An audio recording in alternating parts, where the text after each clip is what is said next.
Olá, eu sou a Isabela e eu quero compartilhar com você algumas reflexões sobre o nosso estudo de grupos da cidade desta semana. Nós concluímos, na nossa última semana, a nossa quaresma nos 40 dias de milagres com Jesus e nós continuamos agora avançando no nosso ano sobrenatural, ainda mais ativadas e renovadas na nossa fé para continuar vendo tudo que Deus tem feito através das nossas vidas, nos nossos ministérios e nos nossos grupos da cidade.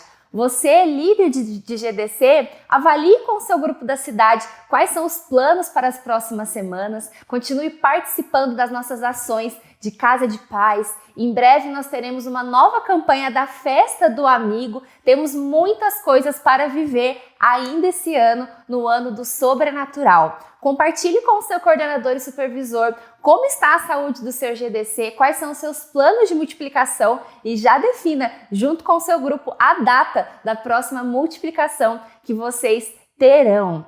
Eu quero iniciar com vocês esse encontro aqui de hoje lendo o nosso devocional do dia. Os nossos estudos desse ano, como você já tem visto, estão baseados no nosso devocional Experiências com Deus. E eu quero fazer com você a reflexão do dia de hoje. Então, Tesouro Infinito, no dia 8 de abril. Em 2 Coríntios, capítulo 4, versículo 7, nós lemos assim: Mas temos esse tesouro em vasos de barro, para mostrar que o poder que a tudo excede provém de Deus e não de nós. Então, conhecer a Deus, reconhecer Jesus como nosso Senhor e Salvador é tê-lo habitando dentro de cada um de nós. Os tesouros de sabedoria e do conhecimento de Deus estão disponíveis para todos nós, filhos de Deus, aqueles que são cristãos dentro de nós, para que a gente possa compartilhar e revelar ao mundo o seu amor. A paz de Jesus nos preenche por completo. E Paulo, nessa passagem, compara as nossas vidas com os potes de barro que eram comumente usados naqueles dias. E para as pessoas naquele tempo, o que era importante de valor não era o pote em si, mas sim o conteúdo daquele vaso de barro, não o recipiente.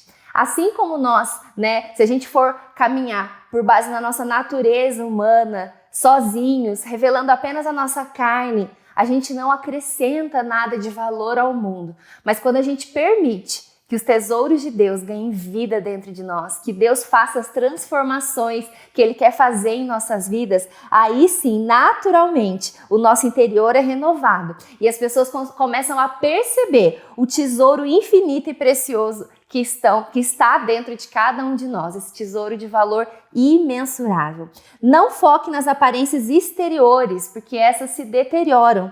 Ao invés disso, permita que o Santo Espírito o convença dos tesouros infinitos que estão em você por conta da presença de Deus. Nós temos esse privilégio e essa responsabilidade de carregarmos esse tesouro dentro de nós.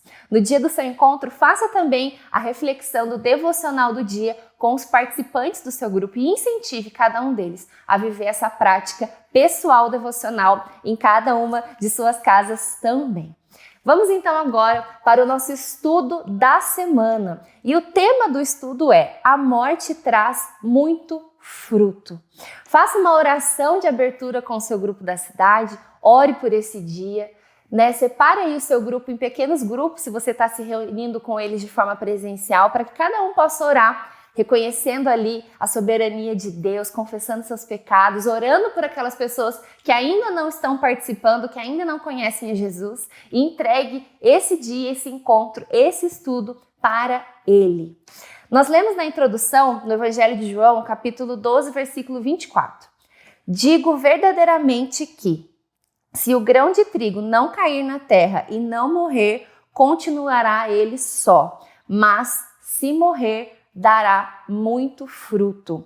Nesse versículo acima, a gente vê Jesus usando uma metáfora do grão de trigo, mostrando que é necessário que esse grão morra para que possa então germinar e frutificar conforme a intenção de Deus para esse fruto. Jesus declara essa palavra próximo da hora da sua morte, porque ele sabia que a sua morte traria salvação, muitos frutos para o mundo.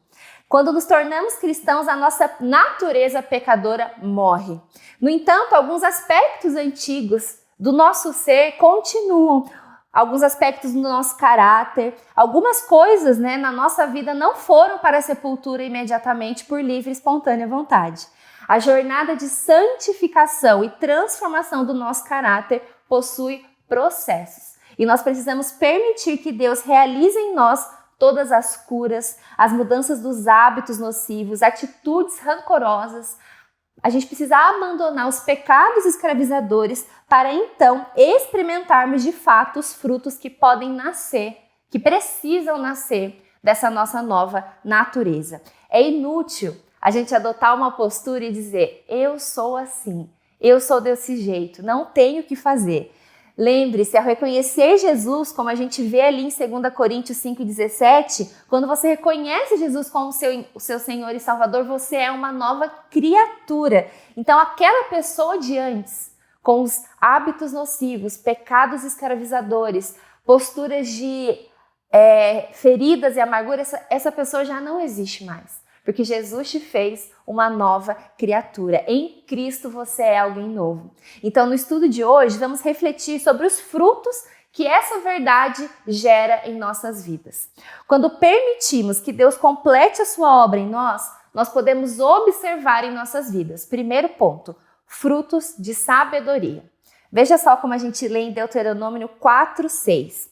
Vocês devem obedecer-lhes e cumpri-los, pois assim os outros povos verão a sabedoria e o discernimento de vocês. Sabedoria não é o que você conhece sobre o mundo, mas o quanto você conhece a Deus. Quanto mais crescemos em intimidade e conhecimento da natureza de Deus, mais iremos discernir a sua vontade, a sua sabedoria para as nossas vidas. Renunciar e obedecer são atitudes dos filhos maduros de Deus. Pode ser que você esteja apegado ao seu próprio entendimento de como as coisas são ou deveriam ser. Permita que as idealizações em sua mente e coração morram.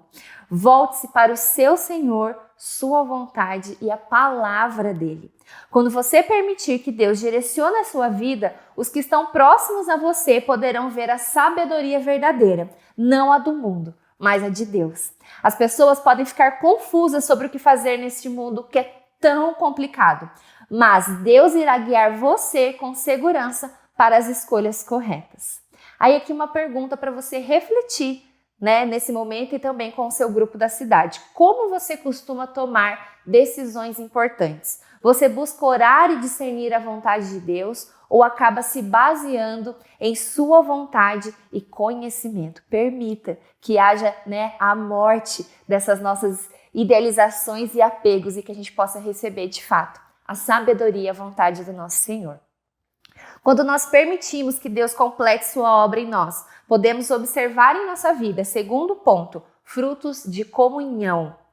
Proclamamos o que vimos e ouvimos para que vocês também tenham comunhão conosco. Nossa comunhão é com o Pai e com o seu Filho, Jesus Cristo. Esse versículo está na primeira carta de João, capítulo 1, versículo 3. E João foi um apóstolo que se maravilhou diante do relacionamento transformador que ele teve com Jesus. O Evangelho e as cartas escritas por ele evidenciam a sensibilidade e a intencionalidade em conhecer Jesus e apresentá-lo para as pessoas. João queria compartilhar tudo isso, que para ele tinha sido motivo de tanta alegria, Ele queria que assim como ele teve uma comunhão transformadora com Deus, que todas as pessoas também pudessem ter. Ele não temia retaliação, julgamento e muito menos era egoísta ao ponto de guardar para si tudo que ele tinha aprendido e vivenciado com Jesus.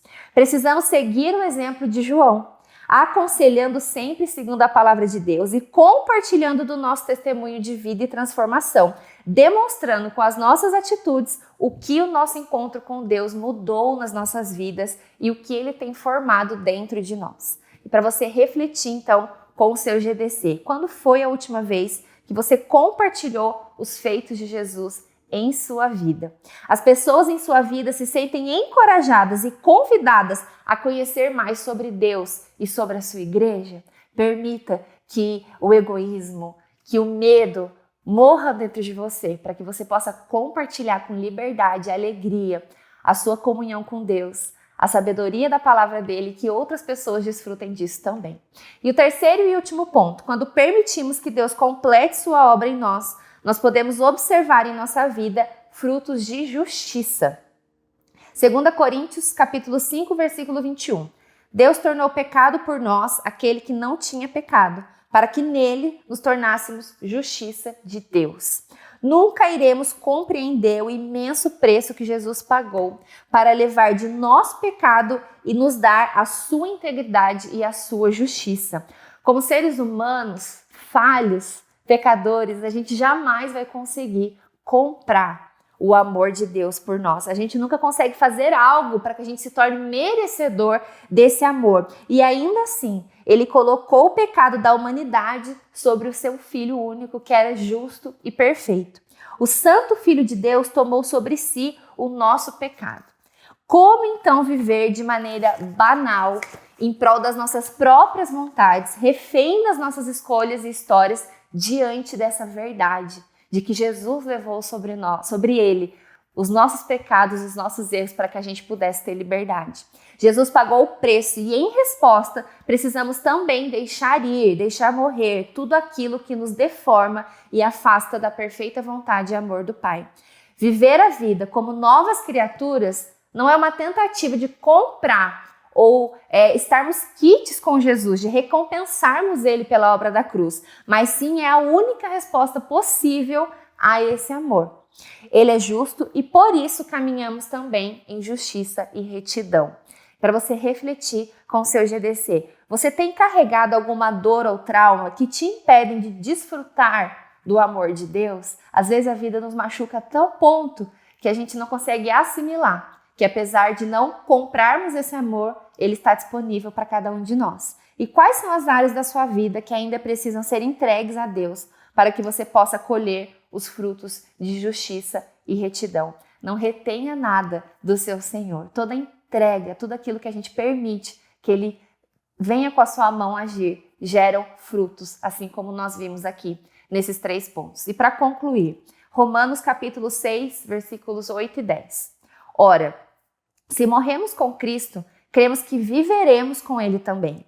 Pois sabemos que, tendo sido ressuscitado dentre os mortos, Cristo não pode morrer outra vez. A morte não tem mais domínio sobre ele. No que se refere à morte, morreu para o pecado de uma vez por todas. No que se refere à vida, vive para Deus. Jesus nos chama para uma nova vida.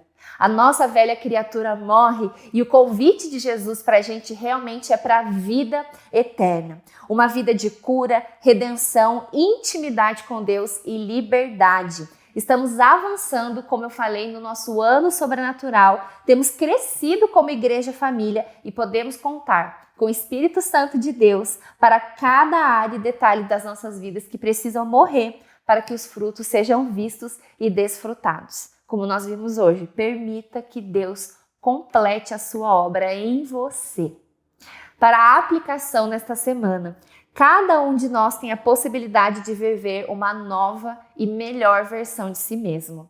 O programa 30 Semanas é uma poderosa ferramenta aqui da nossa Igreja Família para apoiar você nesse processo. E nós vamos iniciar o nosso ciclo 2024 nesta semana. Então, na sexta-feira, dia 19 de abril, às 8 horas, inicia-se mais um ciclo do 30 Semanas. E você, sendo um líder, participante de grupo da cidade, não pode perder a oportunidade de caminhar um pouco mais fundo nesse processo de transformação que Deus tem feito e quer continuar fazendo na sua vida. E para indicação, nós indicamos a leitura do livro O Poder para Mudar, do pastor Craig Groeschel, novo lançamento da editora Inspire. Você pode conferir, como adquirir esse livro na nossa livraria Inspire ou no site lojainspire.com.br. Lembre-se, se alguma pessoa dentro do seu grupo na cidade, nesse encontro, ainda não conhece a Jesus, faça o convite para que ela aceite Jesus como Senhor, ou de repente para que ela reconcilie-se com Jesus e com a igreja, ou até mesmo que ela tome a decisão para o batismo. Não deixe de fazer essas 3 perguntas e registrar esse seu encontro no nosso aplicativo Igreja Família. Se você está assistindo esse vídeo e ainda não participa de um de nossos grupos da cidade, conecte-se com a gente no link que vai estar aqui neste vídeo para que a gente possa indicar um grupo do seu perfil, para que a gente possa também caminhar próximos como uma igreja família que somos. Que Deus abençoe o seu encontro, o seu grupo da cidade e a sua vida. Obrigada!